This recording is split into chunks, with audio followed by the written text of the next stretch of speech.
উপস্থিত কংগ্রেস বন্ধুগণ এবং আমার এই মাইকের আওয়াজ যত দূর অব্দি যাচ্ছে, গোলপুকুরিয়া বাজার অঞ্চলে সমস্ত ব্যবসায়ীবৃন্দ, পথচলতি সাধারণ মানুষজন, টোটো ও ভ্যান চালক বন্ধুরা যারা জিনিসপত্র কেনাকাটা করছেন, আমি সায়ন ব্যানার্জি মিটিংয়ের শুরুতে আমার চাইতে বয়সে যারা বড় গুরুজনেরা, আপনাদের সবাইকে আমার তরফ থেকে শ্রদ্ধা ও প্রণাম জানাচ্ছি। আমার চেয়ে যারা ছোট এবং সমবয়সী, তোমাদেরকে শুভেচ্ছা ও ভালোবাসা। 25 তারিখ ভোট, আপনারা যাকে বেশি ভোট দেবেন সে জিতবে। তার কাজ আগামী 5 বছর সাধারণ মানুষের জন্য, নন্দীগ্রামের মানুষের জন্য, কোলাঘাটের মানুষের জন্য, হলদিয়া, মহিষাদল, নন্দকুমার, ময়না, তমলুক, এই 7টা বিধানসভার মানুষের জন্য দিল্লিতে গিয়ে কাজ করা। 5 বছর আগে এরকম লোকসভার ভোটে আপনারা তৃণমূলকে ভোটে জিতিয়েছিলেন। 5 বছর আগে আপনারা ভোটে জিতিয়েছিলেন মাননীয় জিতেন্দ্র অধিকারী মহাশয়কে। তার গোটা পরিবার সেই সময়তে তৃণমূল কংগ্রেসের নেতা ছিলেন। মাননীয় শিশির অধিকারী মহাশয়, তিনি কাঁথি লোকসভার তৃণমূলের প্রার্থী ছিলেন। মাননীয় জিতেন্দ্র অধিকারী, তিনি তমলুক লোকসভার প্রার্থী ছিলেন। মাননীয় শুভেন্দু অধিকারী মহাশয়, তিনি পশ্চিমবঙ্গ সরকার, যার মুখ্যমন্ত্রী মমতা ব্যানার্জি, সেই সরকারের পরিবহন মন্ত্রী ছিলেন। আজ থেকে 5 বছর আগে আপনারা জিতেন্দ্র অধিকারীকে ভোটে জিতিয়েছিলেন। আমি অন্য কোন কথা জানার আগে আমার আওয়াজ যত দূর অব্দি পৌঁছেছে, আপনাদের কাছে আমি কেবল একটাই অনুরোধ রাখতে চাই। দেখুন, আজকের দিনে মিথ্যে কথা বলা খুব কষ্টের, কারণ মিথ্যে কথা বললে 1 মিনিটের মধ্যে সে ধরা পড়ে যাবে। আপনার মোবাইলে যে পকেটে মোবাইল ফোনটা রয়েছে, আপনার পকেটে সেই মোবাইল ফোনটা বের করুন, করে সেখানে ইন্টারনেটটা অন করে সেখানে লিখুন পার্লামেন্ট অফ ইন্ডিয়া, অর্থাৎ যে পার্লামেন্টে পাঠানোর জন্য আপনারা ভোট দেবেন, সেই পার্লামেন্ট অফ ইন্ডিয়া দিল্লি যে ওয়েবসাইট আছে, সেই ওয়েবসাইট খুললে আপনারা দেখতে পাবেন আপনারা যাকে ভোট দিয়ে, মূল্যবান ভোট দিয়ে 5 বছর আগে যে জিতেন্দ্র অধিকারীকে আপনারা দিল্লিতে পাঠিয়েছিলেন, তিনি আসলে কতদিন দিল্লিতে গেছিলেন আপনাদের কথা বলবার জন্য, আপনাদের হয়ে কাজ করবার জন্য। আমি আপনাদেরকে বলে দিচ্ছি, 100 দিনের মধ্যে 22 দিন, কত শতাংশ হল? 22%। অর্থাৎ আপনি যাকে ভোট দিলেন দিল্লিতে গিয়ে আপনাদের হয়ে কাজ করবার জন্য, তিনি বছরে 78 দিন দিল্লিতে গেলেন না, মাত্র 22 দিন দিল্লিতে গেলেন। যে কারণে 5 বছর ধরে সেই জিতেন্দ্র অধিকারীকে তমলুক লোকসভা কেন্দ্রের সাধারণ মানুষ তারা কেউ কোথাও আর দেখতে পেল না। তৃণমূল বলল জিতেন্দ্র অধিকারী বিজেপিতে চলে গেছে, বিজেপি বলল জিতেন্দ্র বাবু এখনো তৃণমূলেই রয়েছে। 5 বছর ধরে জিতেন্দ্র বাবু তৃণমূলে না বিজেপিতে, এটা তৃণমূলও ঠিক করতে পারল না, বিজেপিও ঠিক করতে পারল না। আর তৃণমূল আর বিজেপির দড়ি টানাটানির মাঝখানে পড়ে 5 বছর ধরে যে জিতেন্দ্র অধিকারীকে আপনারা ভোটে জিতিয়েছিলেন, তার যে উন্নয়ন, সে উন্নয়ন থেকে সবাই আমরা বঞ্চিত হলাম। তার কারণ, না তিনি দিল্লিতে গেলেন, না তিনি তৃণমূলে, না তিনি বিজেপিতে, অর্ধেক পা বিজেপিতে, অর্ধেক পা তৃণমূলে, আর মাঝখানে গোটা পশ্চিমবাংলায় তমলুক লোকসভা কেন্দ্রের সাধারণ মানুষের জীবন, সে জীবনের যন্ত্রণা বাড়তে থাকলো, তা কমতে থাকলো না। আমি সেই কারণে গোলপুকুরিয়া বাজার অঞ্চলে যে বা যারা আমার কথা শুনতে পাচ্ছেন, আপনাদেরকে প্রথমেই অনুরোধ করবো, তৃণমূল বা বিজেপিকে ভোট দিয়ে আবার জিতেন্দ্র অধিকারীর মতো এক ভুল করবেন না। আবার 5 বছর আপনি বুঝতে পারবেন না তৃণমূলে আছে না বিজেপিতে আছে। তৃণমূল বলবে বিজেপিতে চলে গেছে, বিজেপি বলবে না তৃণমূলে আছে, আর মাঝখান থেকে সাধারণ মানুষ সে লুটোপুটি খাবে। আমরা বলছি ছেলে খেলা চলছে, রাজনীতিটা নিয়ে ছেলে খেলা চলছে। ভুল পুকুরে অঞ্চলে আমার যে সবজি বিক্রেতা ভাইরা রয়েছে, যে ফল বিক্রেতা ভাইরা রয়েছে, এখন গরমের সময় আপনারা তরমুজ কিনতে গিয়ে 100 টাকা জিজ্ঞেস করছেন, তারা ভেতরটা লাল হবে তো? পটল কিনতে গিয়ে টিপে টিপে দেখছেন পটলটা ঠিক আছে তো? ঢেঁড়স কিনতে গিয়ে ভাজিয়ে ভাজিয়ে দেখছেন ঢেঁড়সটা মেলে গেছে না কচি আছে? আলু কিনতে গিয়ে দেখে নিচ্ছেন আলু পোকা মেরে যায়নি তো? দাদা, আলু পটল ঝিঙে কিনবার সময় যখন এত পরীক্ষা করে গিয়েছেন, আগামী 5 বছর আপনার ভবিষ্যৎটা যার হাতে থাকবে সেই প্রার্থীকে একটু খুঁটিয়ে পরীক্ষা করে নেন। ভোটের পরে আর আশপাশে দেখতে পাবেন তো? যে দল থেকে ভোটে জিতবে সে দলে থাকবে তো? তাই আমরা আপনাদেরকে বলছি, এবারে আপনাদের মূল্যবান ভোটটা কাস্তে হাতুড়ি তারা চিহ্নে সায়ন ব্যানার্জিকে নিয়ে জয়যুক্ত করুন। এই লড়াই শুধুমাত্র তৃণমূল আর বিজেপি লড়াই নয় বন্ধু, ভোট করে শুরু। এই লড়াই শুধু তৃণমূল বিজেপি শুভেন্দু অধিকারী অভিষেক ব্যানার্জির লড়াই নয়। পশ্চিমবাংলার দুটো পরিবার, একটা হচ্ছে অধিকারী পরিবার আর একটা হচ্ছে কালীঘাটের ব্যানার্জি পরিবার। একটা হচ্ছে খাঁটির অধিকারী পরিবার আর একটা হচ্ছে কালীঘাটের ব্যানার্জি পরিবার। এই দুই পরিবারের মধ্যে ঝামেলা আছে। সেই দুই পরিবারের ঝামেলাকে এরা পশ্চিমবঙ্গের ঝামেলা হিসেবে দেখাতে চাইছে। তোমার বাড়ির মধ্যে তোমার ভাগ বাটোয়ারা নিয়ে খাঁটির অধিকারীদের সাথে কালীঘাটের ব্যানার্জিদের কি গন্ডগোল হয়েছে, তাতে বাংলার মানুষের কোন উপকারে লাগবে না, তাতে বাংলার মানুষের কোন ভালো হবে না। তাই আমরা বলছি, চোখ কান খুলে দেখে শুনে বুঝে ভোটটা দিতে যান। ভোট হিসেবে ভোট আপনাদের অভিজ্ঞতার কাছে আমরা জানতে চাইছি। যত দূর অব্দি মালিকা নেওয়া যাচ্ছে, আগামী 15-20 মিনিটের জন্য কে তৃণমূল, কে বিজেপি, কে সিপিএম, এই সব ভুলে যান। একজন সাধারণ মানুষ হিসেবে আপনার কাছে প্রশ্ন করছি, নিজেই নিজের কাছে উত্তর দিন। আচ্ছা দাদা, বলুন তো, সকাল থেকে বিকেল এই যে কষ্ট করে খাচ্ছেন, মাথার দাম পায়ে ফেলছেন, 2 টাকা ইনকাম করছেন, কেন ইনকাম করছেন? তার কারণ কি? বাড়িতে বউ বাচ্চার মুখে দুটো ভাত তুলে দেবেন, আর কিছুটা টাকা বাঁচিয়ে নিজের ছেলেগুলো মেয়েকে পড়াশোনা শেখাবেন, ভবিষ্যতে যাতে মেয়েরা কাজ বাজ করতে পারে। এই তো বাংলা কথা। আমি আপনাদের কাছে জানতে চাইছি, যে বিজেপি আজকে এত বড় বড় বক্তা নিয়ে যাচ্ছে তাদের কাছে জানতে চাইছি, যে বিজেপির নেতারা আজকে এত কিছু বলছে আপনাদের কাছে আমরা জানতে চাইছি। এই বিজেপি 2014 সালে ক্ষমতায় আসবার আগে আমাকে আপনাকে প্রতিশ্রুতি দিল, ক্ষমতায় আসলে পেট্রোলের দাম কমিয়ে দেবো, ডিজেলের দাম কমিয়ে দেবো, রান্নার গ্যাসের দাম কমিয়ে দেবো। 2014 সালে পেট্রোলের দাম ছিল 70 টাকা, আজকে পেট্রোলের দাম 105 টাকা। 2014 সালে ডিজেলের দাম 65 টাকা, আজকে ডিজেলের দাম 91 টাকা। 2014 সালে রান্নার গ্যাসের দাম 350 টাকা, আজকে রান্নার গ্যাসের দাম 1050 টাকা। 2014 সাল থেকে 2024 সাল এই সময়কালের মধ্যে দুধের দাম বাড়লো, এই সময়ের মধ্যে কৃষকের সারের দাম বাড়লো। এই সময়ের মধ্যে যে বিজেপি গোটা দেশের কর্মসূচি ছেড়ে মেয়ে রয়েছে, আমাদেরকে স্বপ্ন দেখিয়েছিল তোমরা যদি বিজেপিকে ভোট দাও তাহলে বছরে 2 কোটি করে বেকার যুবকের চাকরি দেবো, 10 বছরে 20 কোটি চাকরি হওয়ার কথা। আমরা আপনাদের কাছে জিজ্ঞাসা করছি, 20 কোটি চাকরি কোথায় গেল? আজকে বিজেপিকে তার উত্তর দিতে হবে। বিজেপিকে উত্তর দিতে হবে। আজ থেকে 10 বছর আগে দেশের প্রধানমন্ত্রী বলেছিলেন, আমাকে ভোট দিলে আমি বিদেশ থেকে কালো টাকা দেশের মাটিতে নিয়ে আসবো, সবাইকে 15 লক্ষ করে টাকা মিলিয়ে দেবো। কোথায় গেল 15 লক্ষ টাকা? কোথায় গেল 100টা স্মার্ট সিটি?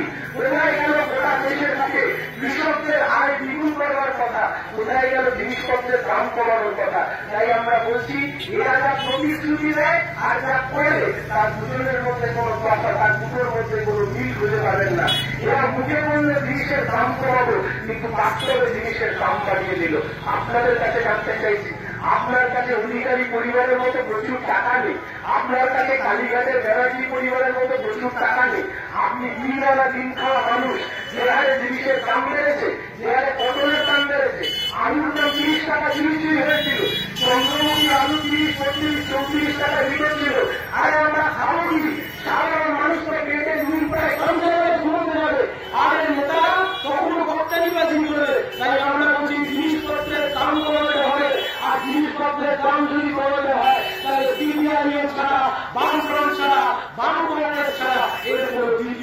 খোলা নেই আপনার সামনে। আরেকদিকে তৃণমূল কংগ্রেসের সরকার, ভালো করে কারণ খুলে শুনে রাখুন, বিদ্যুতের দাম আগের সপ্তাহে ফের বাড়িয়েছে এই রাজ্য সরকার। আপনি খালি চোখে দেখতে পাবেন না, স্ল্যাব করিয়ে দিয়েছে। অর্থাৎ আগে 1 থেকে 10 ইউনিটের জন্য হয়তো আপনাকে 400 টাকা দিতে হতো, এখন 400 টাকা 500 পড়েনি, এখন বলেছে 1 থেকে 5 ইউনিটের জন্য আপনাকে 500 টাকা দিতে হবে। তার মানে কি ওটা ভারতবর্ষে যত টাকা আমাদেরকে সাধারণ মানুষকে বিদ্যুতের জন্য দিতে হয় তার চাইতে কয়েক গুণ বেশি টাকা এখন পশ্চিমবাংলায় তৃণমূল কংগ্রেসের আমলে বিদ্যুতের বিল মেটাতে হচ্ছে আমাদের। পশ্চিমবাংলার মানুষ পরিবর্তন করেছে কিসের আশায়?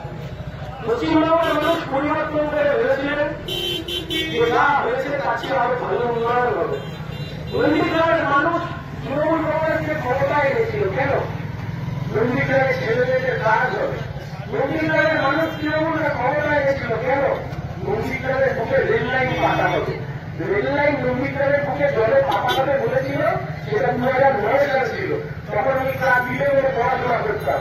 এখন ক্লাস 11 আইন পড়াশোনা করে কলকাতা হাইকোর্টে আইনের ওকালতি করে এখন সিবিআই আমাকে প্রার্থী করে দিয়েছে।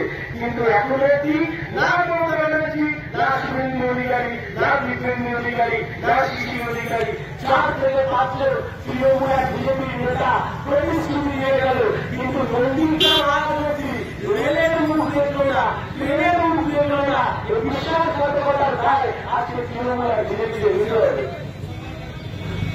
যার একবার বাইরেটা ঘুরে আসুন, আমি ঘুরতে ঘুরতে দেখলাম কত কম বয়সী ছেলেমেয়েরা, আমাদের বয়সী ছেলেমেয়েরা কেউ পাতাটা বিক্রি করছে, কেউ বাগানে যা সবজি হয়েছে তাই তুলে নিয়ে এসে বসে পড়েছে। একটু ভালো করে গিয়ে কথা বলুন না কি অবস্থা। বলে দাদা কাজ পাইনি, পেটটা তো চালাতে হবে, কি করবো আজকে এই অবস্থা। হলদিয়াতে যান, দেখবেন আমাদের বয়সী ছেলেমেয়েরা যাদের বয়স 22 থেকে 32, 34, 35-এর মধ্যে চাকরি নেই বাজারে, ভয়ঙ্কর বেকারত্বের সমস্যা। কোথায় যাবে বেকার ছেলেমেয়েরা? যাদেরকে পড়াশোনা শেখাবে বেকার ছেলেমেয়েরা কোথায় যাবে? যাদের হাতে একটা কাজ পাওয়ার কথা ছিল, যাদের একটা চাকরি পাওয়ার কথা ছিল, পশ্চিমবাংলার বুকে তৃণমূল কংগ্রেস ক্ষমতায় এসেছিল শিল্প দাঁড়িয়ে। পশ্চিমবাংলার বুকে তৃণমূলের ক্ষমতায় ছিলেন শিল্প দাঁড়িয়ে। আমরা সেদিনকেই বলেছিলাম যারা শিল্প দাঁড়িয়ে ক্ষমতায় আছে তারা আর চাইলেও শিল্প তৈরি করে ছেলেমেয়েদেরকে কাজ দিতে পারে না। আজকে চোখ খুলে তাকিয়ে দেখুন, 12-13 বছর তৃণমূল কংগ্রেসের সরকার, 12-13 বছর পশ্চিমবাংলায় নতুন শিল্পের কলকারখানা দেখা নেই। পশ্চিমবাংলার এসএসসি চাকরির পরীক্ষা লাখে তুলে দিয়েছে।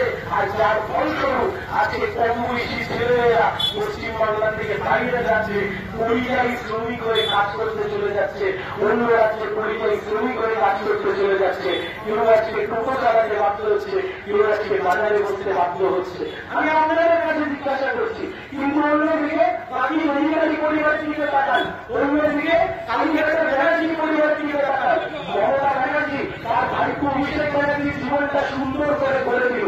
মাননীয় শিশির অধিকারী তার ছেলে শুভেন্দু অধিকারী, তার এক ছেলে বিপ্লেন্দু অধিকারী, তার এক ছেলে সৌমেন্দু অধিকারী সবার জীবনটা ভালো করে গড়ে দিল। শিশিরবাবু তার ছেলে ভবিষ্যৎ করে দিল, মমতা ব্যানার্জি তার ভাইপো অভিষেক ব্যানার্জির ভবিষ্যৎ করে দিল। কিন্তু তারা আপনার বাড়ির ছেলে আর মেয়ের ভবিষ্যৎ ও লাল ঝান্ডা ছাড়া অন্য আর কেউ করতে পারবে না। বাংলার মানুষ আছে ভুলে গেছে দাদা। কেউ হারবে কেউ জিতবে, কিন্তু আপনি ভাবুন 5 বছর আপনার হয়ে কেউ কথা বলতে। কেউ হারবে কেউ জিতবে, আপনি ভোট দেবেন, কেউ হারবে কেউ জিতবে, কিন্তু 5 বছর আপনার ভবিষ্যৎ তার কাছে থাকবে।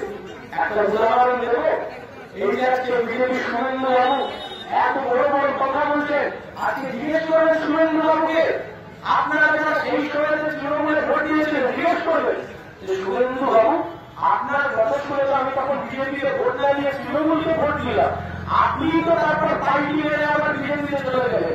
আপনি আবার আজকে বলছেন আপনি বিজেপিকে ভোট দিতে, আজ থেকে 2 দিন পরে আবার নিজের স্বার্থ বাঁচানোর জন্য, নিজের ক্ষতি বাঁচানোর জন্য আপনি শুভেন্দু বাবু আপনার গোটা পরিবার নিয়ে আবার পদ্মপুর থেকে জোড়াপুর, বিজেপি থেকে তৃণমূলে চলে যাবেন। আবার বিধানসভা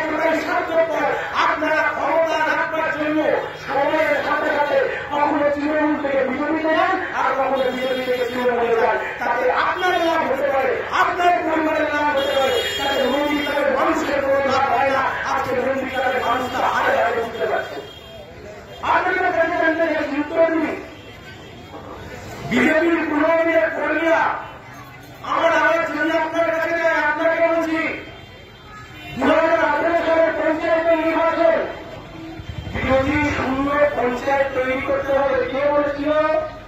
তখনকার তৃণমূলের নেতা পরিবহন মন্ত্রী মাননীয় শুভেন্দু অধিকারী মহাশয়। বিরোধী শূন্য পঞ্চায়েত তৈরি করতে হবে, তৃণমূল ছাড়া পঞ্চায়েতে কেউ থাকবে না। কে বলেছিল? বলেছিল শুভেন্দু অধিকারী। আর এই কথা শুনবার পরে সেই সময় শুভেন্দু বাবুর বাহিনী সিপিএমকে মানল, সিপিএমের মাথা কাটালো, আর তার সাথে সাথে 2018 সালে যারা বিজেপিটা সেই সময় করতে গিয়েছিল তাদের মাথা কাটালো, তাদেরকে মিথ্যা মামলা দিয়ে জেলে করে দিল। পূর্বদিনের বিজেপি কর্মীরা আমার কথা যদি আপনার কান অব্দি গিয়ে পৌঁছে, আপনাকে বলছি, আপনার কাছে জানতে চেয়েছি, চোখ খুলে তাকিয়ে দেখুন যে তৃণমূলের থেকে বাঁচবার জন্য একসময় বিজেপিকে গিয়ে ভেবেছিলে যে বিজেপিকে থেকে এই শুভেন্দু অধিকারীকে হারিয়ে দেবো, অভিষেক ব্যানার্জিকে হারিয়ে দেবো, মমতা ব্যানার্জিকে হারিয়ে দেবো। আজকে চোখ খুলে তাকিয়ে দেখুন সেই শুভেন্দু অধিকারী যার হাতে আপনি জোড়া ফুল করতে গিয়ে পদ্ম ফুল করতে গিয়ে মার পেয়েছিলেন, সেই শুভেন্দু বাবু এখন নিজেই গিয়ে পদ্ম ফুলের নেতা হয়ে গেছেন, বিজেপির নেতা হয়ে গেছেন। আপনাকে জিজ্ঞাসা করছি, যার বাহিনীর হাতে পিঠের চালে ঘরের বাড়ি খেয়েছিলেন তার হয়ে কি আর ভোট করবে? আপনাদেরকে বলছি, খবরদার পূর্বদিনের বিজেপি কর্মীদেরকে বলছি, এই পূর্ব মেদিনীপুর জেলায় এই তমলুক লোকসভা কেন্দ্রে বিজেপি বলে কিছু নেই। যা পড়ে আছে ওটা শুভেন্দু অধিকারীর অনুগামী। শুভেন্দু বাবু যখন তৃণমূলে ওই অনুগামীর পর তৃণমূলে, শুভেন্দু বাবু যখন বিজেপিতে ওই শুভেন্দু বাবুর অনুগামীরা বিজেপিতে।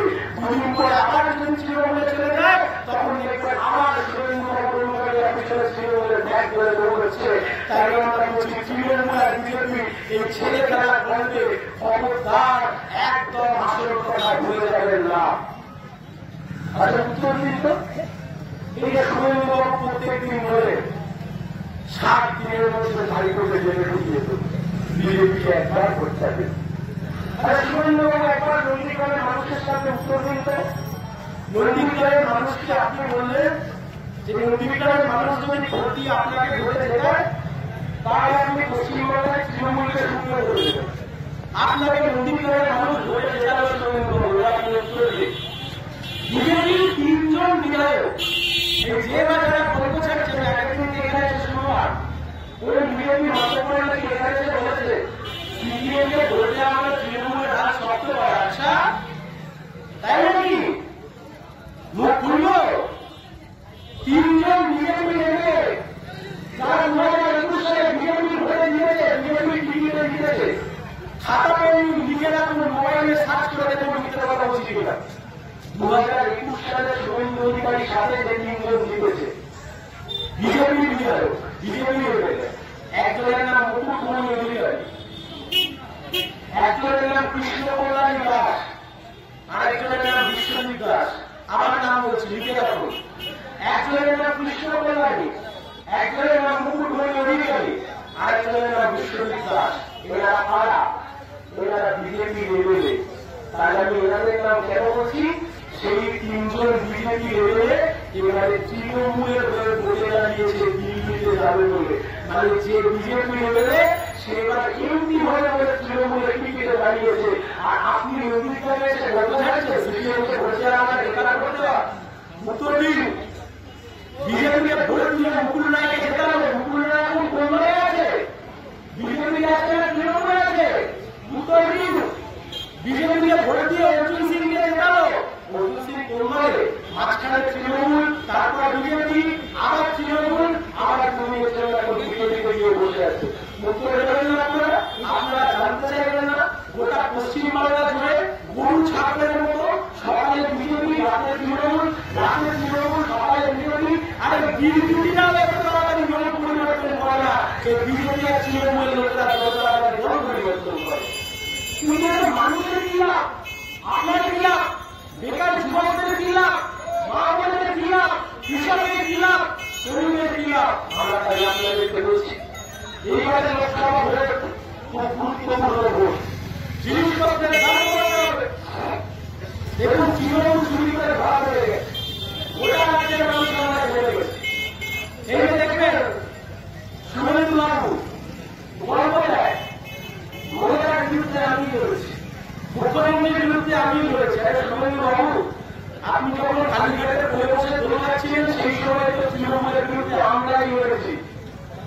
আপনি যখন তৃণমূলের ঠান্ডা ঘুষে ক্ষীর খাচ্ছিলেন, যা যা চুরি হয়েছে তার ক্ষীর আপনি যখন তৃণমূলের বসে খাচ্ছিলেন, ওই তৃণমূলের বিরুদ্ধে আমরাই লড়াই করেছি সুরেন্দ্রবাবু।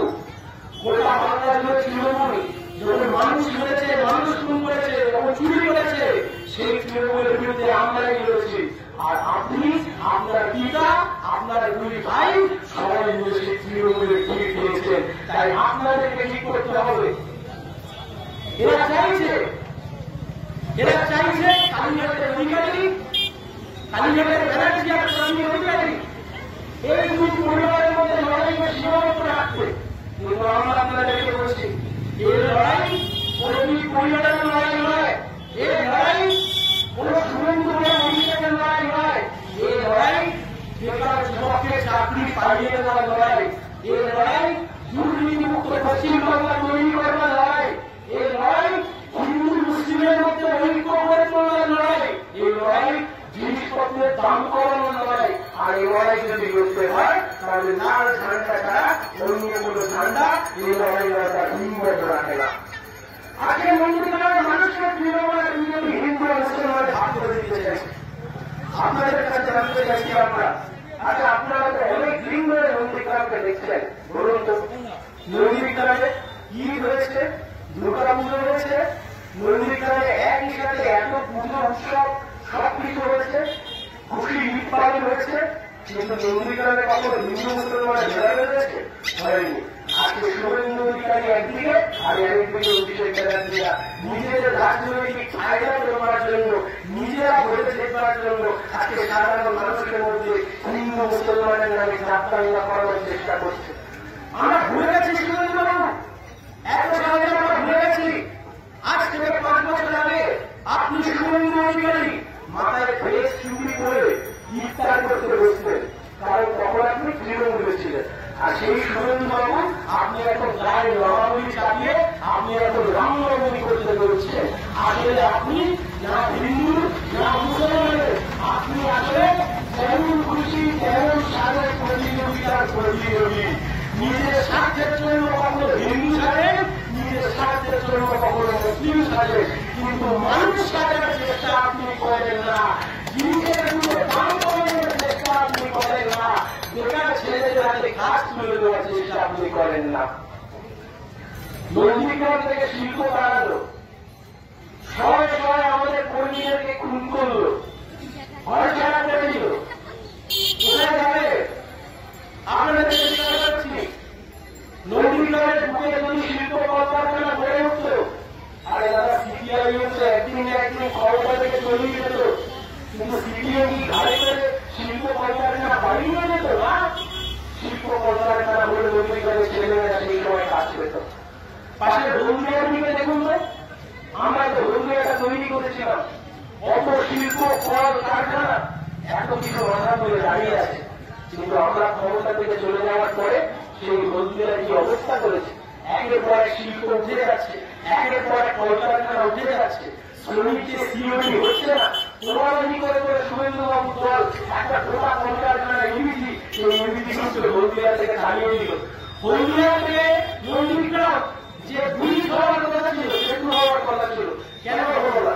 আজকে বিজেপিকে উত্তর দিতে হবে, কেন ব্রিজ করতে পারলেন না? তৃণমূলকে উত্তর দিতে হবে, কেন আপনি ব্রিজ করতে পারলেন না?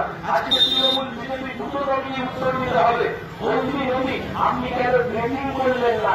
ড্রেনিং না করবার পরে আজকে বড় জাহাজ আজকে হলদিয়া বন্দরে ঢুকতে পারছে না, যার জন্য ব্যবসা বাণিজ্য সবকিছু আটকে আছে। তাই আমি আপনাদেরকে কথা দিয়ে যাচ্ছি, আমার নাম সায়ক, আমরা স্লোগান লিখেছি, আপনাদেরকে প্রতিশ্রুতি দিয়ে যাচ্ছি, জিতবে এবার সায়ন, হলদিয়ায় হবে আবার শিল্পায়ন, তরুণ হবে মানুষের উন্নয়ন। সায়ন, শিল্পায়ন, উন্নয়ন, এই 3টে শব্দের উপর ভর করে আগামী লোকসভা ভোটে দাঁড়াচ্ছি আমরা। আগামী লোকসভা ভোটে আমরা জিতবো, জিতবো, জিতবো। গতকাল নিমতৌড়িতে আপনাদের যাদের হাতে খবরের কাগজ আছে, খবরের কাগজ খুলুন, আনন্দবাজার খুলুন, বর্তমান খুলুন, প্রতিদিন খুলুন, জনশক্তি খুলুন, যে খবরের কাগজ পারেন খুলুন, খুলে খালি একবার দেখুন। যে যারা বলেছিল সিপিআইএম কে দিয়ে হবে না, লাল ঝান্ডাকে দিয়ে হবে না। সিপিএম এর কোমর ভেঙে গেছে, লাল ঝান্ডা ভেঙে পড়েছে। গতকাল জেলা শাসকের কাছে যখন নমিনেশন ফাইল করতে গেছি, একবার তাই ছবিটা দেখে নেন, হাজারে হাজারে মানুষ লাল ঝান্ডা নিয়ে গতকাল রাস্তায় মিছিল করে বুঝিয়ে দিয়েছে এই লড়াইতে সিপিআইএম আছে, এই লড়াইতে বামফ্রন্ট আছে, এই লড়াইতে সায়ন ব্যানার্জিরা আছে। আর এই লড়াইতে আমরা আছি তার কারণ বেকার যুবকেরাকে চাকরি তুলে দিতে হবে, মা বোনেদের ইজ্জত, মা বোনেদেরকে কাজ করবার সুযোগ করে দিতে হবে। এই সন্দেশকারীর মুখে শেখ শাহজাহান, উত্তম, শিবপ্রসাদ হাজরা কারা ছিল? এসব এই সব ছিল শুভেন্দু অধিকারীর অনুরাগী। ছবি চাইলে আমার কাছে নিয়ে ঘুরছিলাম, ওই বাড়িতে আছে, পরে দেখিয়ে দেবে। একই মঞ্চে শিবপ্রসাদ হাজরা, উত্তম, শেখ শাহজাহান, এরা সবাই মিলে একসাথে মিটিং করতো শুভেন্দু অধিকারীর সাথে। গোটা সন্দেশকারীতে মা বোনেদের ইজ্জত লুটেছে। তাই আমরা বলছি তৃণমূল আর বিজেপি, জোড়াফুল আর পদ্মফুল। আপনি দেখুন ভালো করে, জোড়াফুলে থেকে চুরি করছে আর পদ্মফুলে গিয়ে সাধু হচ্ছে। তার মানে তুমি চুরি করবে জোড়াফুলে, তুমি চুরি করবে জোড়াফুলে, আর তুমি সাধু হবে পদ্মফুলে। এই খেলা বাংলার মানুষ আর মেনে নেবে না। পশ্চিম বাংলার বুকে বাম গণতান্ত্রিক ধর্মনিরপেক্ষ শক্তি, এই শক্তি মাথা তুলে দাঁড়াবে। যে কথাগুলো আমার কথা শেষ করব, এই যে বিজেপি আর তৃণমূলের কর্মীরা আপনাদের কাছে আমরা বলছি, মোহাম্মদপুর গ্রাম পঞ্চায়েত নন্দীগ্রাম 1, সেই মোহাম্মদপুর গ্রাম পঞ্চায়েতে এবারে প্রধানের নাম কি? নান্টু বাবু। তিনি পরিচয় কে হন? তৃণমূল নেতা শেখ সুফিয়ানের জামাই। যে শেখ সুফিয়ান 2021 সালে মমতা ব্যানার্জির ইলেকশন ছিলেন শেখ সুফিয়ান বাবু। বিজেপি যখন এখানে ভোটে জিতল, তারপরে যে ভোট পরবর্তী হিংসা পুরোপুরি হল, তাতে বিজেপির একজন কর্মী খুন হল, দেবপ্রসাদ মাইতি। সেই মাইতিবাবু খুন হওয়ার পরে তার নামে অভিযোগ হল, অভিযোগ হল শেখ সুফিয়ানের নামে, অভিযোগ হল শেখ সুফিয়ানের জামাইয়ের নামে। আর 2023 সালে যখন পঞ্চায়েতের ভোট হল, শেখ সুফিয়ানের জামাই তিনি যখন তৃণমূলের প্রতীকে জিতলেন, কিন্তু তাকে ভোট দিয়ে পঞ্চায়েতের প্রধান বানালো কে? বিজেপির মেঘনাথ পাল। তিনি লিখিতভাবে বলে দিলেন, আমি বিজেপির জেলা সদস্যদেরকে বলছি, মোহাম্মদপুর গ্রাম পঞ্চায়েতে নান্টুকেই তোমাদেরকে সমর্থন করতে হবে। আপনাদের কাছে জানতে চাইছি, যে তৃণমূল কংগ্রেসের নেতা যার নামে অভিযোগ যে বিজেপির কর্মী খুন করেছে, তারাই আবার নিজেদের মধ্যে ভোটাভুটি করে তারাই আবার প্রধান করে দিল শেখ সুফিয়ানের জামাইকে। আসলে এটাকেই বলে সেটিং। তুমি চুরি করবে, কিন্তু আমি তোমার অ্যারেস্ট করবো না। দিল্লির মুখ্যমন্ত্রী গ্রেপ্তার হয়ে যায়, ঝাড়খণ্ডের মুখ্যমন্ত্রী গ্রেপ্তার হয়ে যায়, কিন্তু পশ্চিমবাংলার মুখ্যমন্ত্রী আপনার ভাইপো এখনো কি গ্রেপ্তার হয় না, ভবিষ্যতে হবে না। তার কারণ কি? দিল্লির বিজেপির নেতারা মমতা ব্যানার্জি আপনার ভাইপোর মতো ছাতা খুলে বসে আছে। যতই শুভেন্দুবাবু চেয়ারম্যানজি করুন, আপনিও জানেন দিল্লির বিজেপির নেতারা তৃণমূলের মাথাদেরকে গ্রেপ্তার করবে না। তাই তো আমরা বলছি, সেটিং আছে বাইরে, চোরের মাথা বাইরে। দিল্লিতে মোদি আর রাজ্যে দিদি, পশ্চিমবাংলায় থাকবে দিদি আর দিল্লিতে থাকবে মোদি। এরা দুজনে মিলে সরকার চালাবে আর সিপিএমটাকে শূন্য করে রাখার চক্রান্ত করবে। আমরা লড়াই করছি জেতার জন্য। 25শে মে মানুষ কারোর কেনা গোলাম নয়। আরে শুভেন্দুবাবু যদি দল পরিবর্তন করতে পারে, নেতারা যদি দল পরিবর্তন করতে পারেন, আপনারা যারা আগের বার তৃণমূল বা বিজেপিকে ভোট দিয়েছে, আপনাদেরকে বলছি আপনারাও দল পরিবর্তন করুন। মনে সিপিএমকে ভোট দিন, কাছে আপনি ভোট দিন। ওই কাছে হাতুড়ি তাড়াতেই জিনিসপত্র ফসলের দাম কমবে, ওই কাস্তে হাতুড়ি তাড়াতে বেকার যুবকের চাকরি, ওই কাস্তে হাতুড়ি তাড়াতে কৃষক তার ফসলের দাম পাবে, শ্রমিক তার ন্যায্য মজুরি পাবে, শিল্প হবে, কলকারখানা হবে, জিনিসের দাম কমবে, ধর্মনিরপেক্ষ ভারত মাথা তুলে দাঁড়াবে, হিন্দু মুসলমানের মধ্যে ঐক্য থাকবে। তাই আগামী 25 তারিখ কাস্তে হাতুড়ি তারা চিহ্নে ভোট দিয়ে সিপিআইএম এর প্রার্থী সায়ন ব্যানার্জি বামফ্রন্ট মনোনীত কংগ্রেস সমর্থিত সিপিআইএম এর প্রার্থীকে বিপুল ভোটে জয়যুক্ত করুন। এই কথা বলে আমি আমার কথা শেষ করছি। ভরসা করুন, ভোটে জেতার কথা দিচ্ছি, দল পরিবর্তন করবো না, আর চুরি করে আপনাদের মাথায় ভিড় ঢুকে দেবো না। ভরসা রাখুন। ধন্যবাদ, লাল সালাম, শুভেচ্ছা, ভালোবাসা।